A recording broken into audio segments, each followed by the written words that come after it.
Hey Shiro, you always hear about companies like CrowdStrike and CyberRecent in the news, but what do they actually do? I know the names, but I'm totally clueless about the details. Good observation. Broadly speaking, they're security companies that watch over endpoints. Today is the first volume of our new series, the Product and Vendor Encyclopedia, where we'll look at the major players in EDR and XDR. Wait, isn't that crazy? There are so many companies, but which one is the strongest? Give me a ranking. Let's start with a disclaimer. Today, we're not doing any rankings or talking about who's the best. This is an educational map of the industry, not a recommendation or evaluation of specific products. I'm listing them in no particular order, purely as examples. Got it? I see. So it's an encyclopedia, not a ranking. Well then, first tell me what exactly these tools are meant to protect. Here's the key point. Let's quickly review the role of each category. EDR focuses on endpoints. It resides on individual PCs and servers, acting as a watchman to detect and respond to suspicious activity.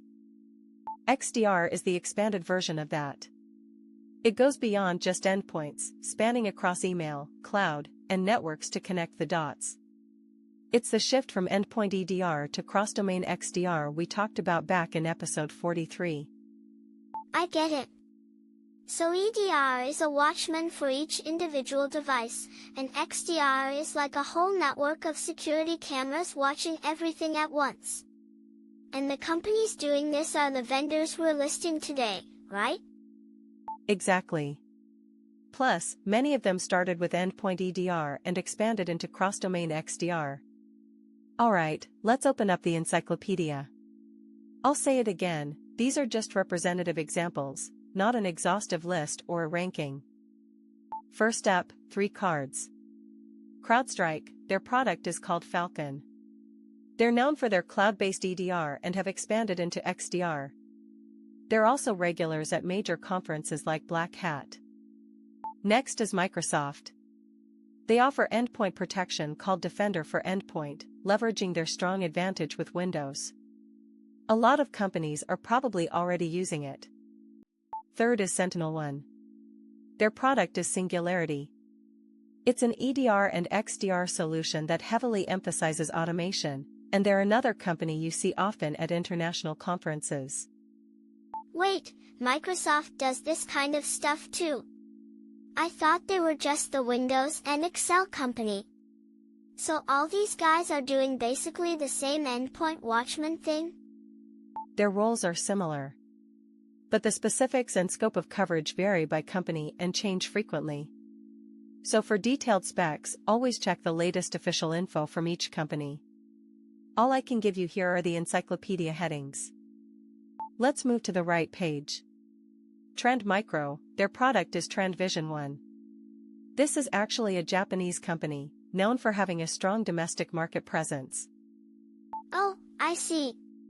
I thought they were all foreign companies, but there's a Japanese one in the mix too. That makes me kinda happy. Then there's CyberRecent. They're often mentioned as a company with a strong presence in the Japanese market. Also, the UK-based Sophos and Palo Alto Networks Cortex XDR, that's an example of a major network vendor expanding into cross-endpoint coverage. Wow, so the familiar companies change depending on the country. But with so many out there, doesn't it just make it even harder to figure out which one to pick? You think so?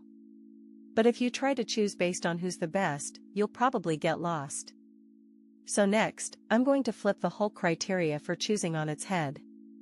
Oh, but before that, one more thing, who's exhibiting at Black Hat and what their coverage scope is also changes over time, so don't forget to check the latest official info. Here's where we flip the mindset. Instead of asking which company is the strongest, start by asking where our company's security gaps are. If the gaps are at the individual endpoint level, lean towards EDR. If they span across email and cloud, lean towards XDR. Oh, I get it. Instead of looking at the company rankings first, you should check where the holes in your own house are. Exactly. All the companies we listed today are just examples. It's not an exhaustive list, and we didn't give any rankings or market shares. Coverage scope, product names, and even black hat participation change all the time. So the golden rule is to always check the latest official info before making a decision. I see. The encyclopedia is for knowing, and choosing is based on your own gaps. I'm kinda embarrassed I was asking for a ranking earlier. The strategy is simple. First, look at your company's gaps. If your endpoints are vulnerable, go for EDR. If you need protection spanning email and cloud, go for XDR. Narrow down your candidates by role first, and only then look at the product names. Today's encyclopedia is in no particular order and just provides examples, with no rankings or market share numbers. Since coverage and exhibition status change over time, always make sure to check the latest official info from each company at the end of the day. This is the only thing I want you to remember. Choose the category that fits your company's gaps, whether that's endpoints or cross-domain. Choose by role, not by product name. If you can do that, you won't get swayed by fancy names. Role over product name. Are our gaps at the endpoint or cross-domain level? I don't think I'll need to ask who's the best anymore. I can't wait for the next encyclopedia. That's the spirit. Next time, let's flip through another volume of the encyclopedia together.